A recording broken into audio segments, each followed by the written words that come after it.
Grim morning and welcome to the Grim. I'm your host, Kristen. On today's episode, we'll be opening the gate and entering Msida Bastion Cemetery, located in Floriana, Malta. The aroma of coffee mingles in the air.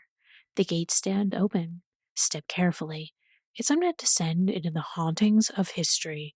There's something uniquely fascinating about discovering a place that almost feels hidden from your own corner of the world. Somewhere deeply woven into history, yet rarely spoken of in everyday conversation back home. For many Americans, Malta exactly is that kind of place. Before traveling abroad, I had barely heard its name, and certainly didn't realize this small Mediterranean island carried thousands of years of history layered into its cities, fortresses, and coastline. That illusion disappears the moment you arrive. Malta almost feels impossibly picturesque. Honey covered stone cities, rising above brilliant blue water, narrow winding streets glowing beneath balconies, ancient churches tucked between cafes and harbors.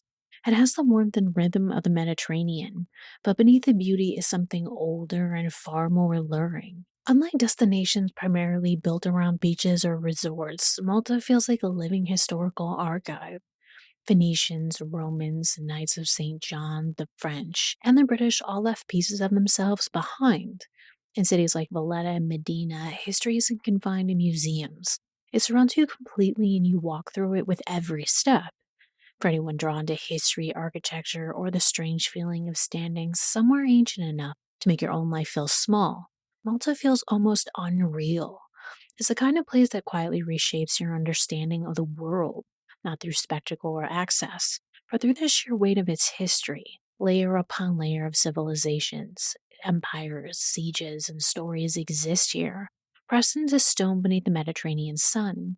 For many Americans especially, Malta can feel like the discovery of an overlooked world hidden in plain sight. And in among its bastions and harbors is one of the cemetery world's quiet masterpieces, the Msida Bastion Cemetery, a formal burial ground transformed into a haunting garden of rest, often named among the most beautiful garden cemeteries in Europe.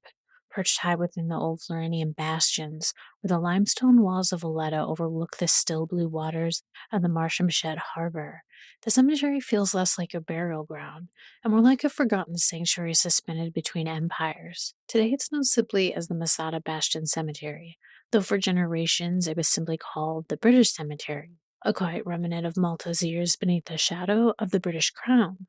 The cemetery rests within fortifications first raised by the Knights of Malta in the 17th century, bastions built for war that would eventually become a resting place for the dead. Before any British soldier was buried here, this ground carried a darker purpose. The gallows of the Knights of Malta once stood on the area above this site. Executions happened here. When the empire shifted and what had been a place of state-sanctioned death became a garden of private grief. Cannons from the reign of King George III still remain here, each weighing over 4 tons. Their iron mouths forever pointed toward the harbor they once defended. Older artillery from the era of the Knights lies nearby, silent reminders that this peaceful garden was once part of a fortress, prepared for siege and bloodshed. When the British arrived after the French surrendered in 1800, they faced a problem as delicate as it was political.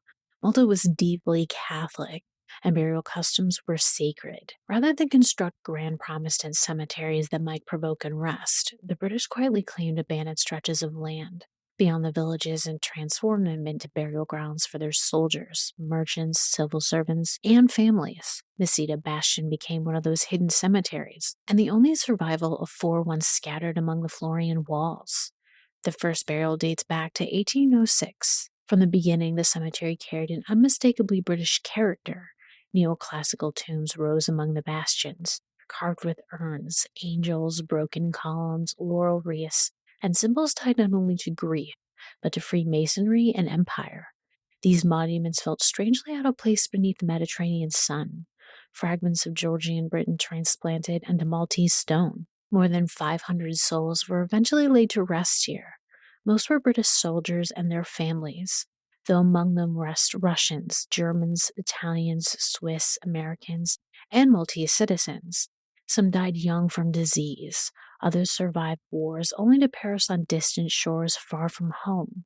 A few descendants of those buried here still remain on Malta today, carrying on family histories rooted in these weathered graves. It was also here in the same era that Malta took shape as a British colony, under Governor Sir Thomas Maitland, nicknamed King Tom by the Maltese, not as a term of affection, but recognizing how absolute his authority had become. The island was transformed into one of Britain's most critical Mediterranean strongholds. Harbors expanded, military infrastructure strengthened. The very presence of Protestant cemeteries like Msida Bastion reflected this transformation, visible proof that Malta was no longer shaped by the Knights or by Catholic Europe, but by the growing machinery of the British Empire. And with that empire came death. The cemetery filled with officers lost to disease, administrators who never returned home, naval personnel carried ashore from distant campaigns, and families who built lives beneath foreign skies only to leave them beneath Maltese stone. Then came the 20th century, and with it, another war. During World War II, the cemetery was bombed. Explosions shattered tombs that had already endured 2 centuries of salt air and erosion. Stones cracked, names disappeared, and vandals and thieves stripped away pieces until the cemetery fell into ruin, overtaken by neglect and silence.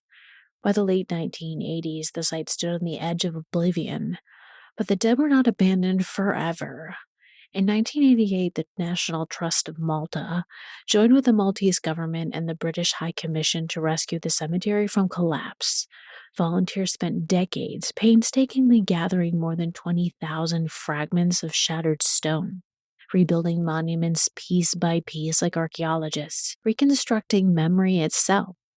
Their work transformed the ruined graveyard into something extraordinary, a restored garden of rest overlooking the harbor. Today's cypress trees planted 2 centuries ago still stand watch over the graves.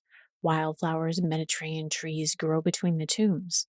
Migratory birds shelter here. Hedgehogs move quietly through the garden paths at dusk. What was once a battlefield became a cemetery. What had become ruins has become a sanctuary of forever rest again. And perhaps that transformation is what makes Msida Bastion Cemetery feel so haunting. Not because it's frightening, but because it's filled with echoes of war, empire, exile, faith, and grief, all suspended within the bastion walls above the sea. Among the weathered monuments and pale limestone paths of Msida Bastion Cemetery rests a man who spent much of his life moving through the corridors of empire, literature, and politics. Though history remembers him mostly now in fragments, like the fading inscriptions carved upon his tomb. Jean Hugues Ferrier, born in London in 1769, was born into a world ruled by intellect, status, and ambition. Educated in Eton alongside future statesmen and poets, Ferrier quickly developed a reputation for brilliant wit and sharp intelligence. But unlike many men of his class, he was drawn as much to language as authority. Words held their own strange power over him. Poetry and politics became intertwined pursuits, each capable of shaping nations, reputations, and memory itself. He stepped into adulthood as Europe convulsed around him. Revolution devoured France. Thrones shook beneath restless crowds. Old empires cracked and reformed in blood and fire. By the time Ferrier entered British diplomacy, the continent already felt haunted by collapse. He served in Spain during the Napoleonic Wars, where diplomacy became a dangerous balancing act between military desperation and political survival. It was here that Ferrier's career nearly collapsed. His involvement in British strategy during the Peninsular War drew fierce criticism after disastrous campaigns against Napoleon's forces. Careers in the British Empire were rarely destroyed quietly, and Ferrier withdrew from public political life carrying the scars of humiliation and failure. But exile often creates strange second lives. Freed from politics, Ferrier devoted himself to scholarship, poetry, and translation. He became deeply respected in literary circles for his translations of Aristophanes and for his mastery of classical language and satire. His home became a gathering place for thinkers, writers, and travelers moving through the Mediterranean world. Among those drawn to his orbit was Lord Byron. The two men shared a friendship shaped by literature, intellect, and the restless spirit of the age. Byron admired Ferrier's brilliance, and Ferrier belonged to that fading generation of educated British gentlemen who carried entire libraries within their memory. In his later years, Ferrer settled in Malta, far from the political storms that had once defined him, here beneath the Mediterranean sun, surrounded by bastions built by knights and soldiers long dead. He spent his final years in relative quiet. Perhaps Malta appealed to him because it existed between worlds, European yet isolated, ancient yet imperial, beautiful yet marked by centuries of conflict. He died in 1846. Today, his grave remains one of the most recognizable monuments within Msida Bastion Cemetery. Tourists often pass it beneath cypress trees and sea air, often unaware that beneath the stone rests a man who once moved among Europe's poets, diplomats, and empires during one of history's most turbulent centuries. And yet there's something fitting about Ferrier resting here. A man shaped by war, politics, literature, and exile buried within a cemetery suspended above the Mediterranean, itself balanced between ruin and beauty, memory and silence. Perfect for a man of diplomacy and literature. Not every grave, though, within Msida Bastion belongs to a famous name. In truth, most of the cemetery is filled with people history barely remembers at all. Officers without monuments, merchants whose businesses vanished generations ago, children carried to Malta by empire only to die beneath its sun before adulthood ever arrived. And yet together these forgotten dead tell the story of British Malta more clearly than governors or diplomats ever could. Many of the earliest burials belong to officers and sailors of the Royal Navy and the British Army. During the uneasy years following the Napoleonic Wars, Malta had become one of Britain's most valuable Mediterranean strongholds, its harbors crowded with warships, supply vessels, and soldiers moving between campaigns scattered across Europe, North Africa, and the Near East. But for many servicemen, the greatest danger wasn't battle, it was disease. Long before antibiotics or modern medicine, military life in the Mediterranean carried constant threats. Yellow fever, cholera, dysentery, malaria, and infections spread rapidly through cramped barracks and crowded ships. Men who survived Napoleon's wars sometimes died quietly in Maltese hospitals later on, buried far from the homes they would never see again. Their graves became permanent reminders that empire often consumed its own long after the fight ended. Scattered among them are the tombs of British merchants, civil servants, and their families, the people who helped transform Malta from a temporary military outpost into a permanent British presence in the Mediterranean. Administrators arrived to govern the island. Merchants arrived to profit from Mediterranean trade. Families followed behind them carrying furniture, books, traditions, and the strange hope of building ordinary lives in the center of an expanding empire. Some succeeded. Others only found illness, grief, and graves overlooking a foreign sea. Their monuments still stand among the cypress trees, weathered symbols of ambition, exile, loneliness, and permanence. Yet the cemetery was never entirely British. Among the hundreds of Protestant burials lie individuals from across Europe and beyond: Russians, Germans, Swiss, Italians, Maltese citizens, and even Americans. Each grave a reminder that Malta has always existed as a crossroad between worlds. Ships from every corner of the Mediterranean pass through its harbors. Diplomats, traders, sailors, refugees, and travelers all move through Valletta's fortified walls. But some never left. Even in death, the island remained international. Perhaps the most striking are the few burials that quietly broke the cemetery's original religious boundaries. Though established as a Protestant burial ground during an era of intense religious division, 2 Catholic burials and 1 Russian Orthodox burial remain within its walls. Their presence feels deeply symbolic now, a small fracture in the rigid line of empire, nationality, and faith that once defined a 19th century Europe. Walking through the cemetery today, though, is not simply an encounter with British history. It's an encounter with the fragile human world that existed beneath an empire itself. Soldiers dying of fever, families chasing uncertain futures, foreigners stranded far from home, and lives carried by the tides in the Mediterranean until they finally came to rest beneath the bastions of Malta. Like many old cemeteries shaped by war, exile, and generations of grief, Msida Bastion has gathered its own collection of whispered stories over the years. Tales carried through guided tours, local folklore, and the quiet conversations between visitors lingering too long among the tombs at dusk. Some are most certainly a legend, others are harder to explain.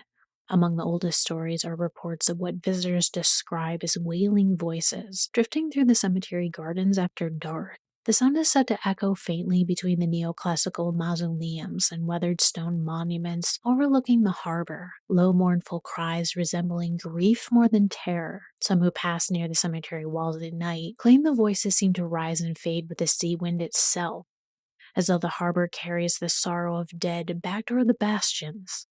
Whether imagination, atmosphere, or something stranger, the cemetery silence seems uniquely capable of unsettling people. And perhaps that isn't surprising. Before the first Protestant soldier was ever buried here, this ground was already marked by death. The gallows of the knights once stood above this very site, and the memory of that older darkness doesn't leave a place ever.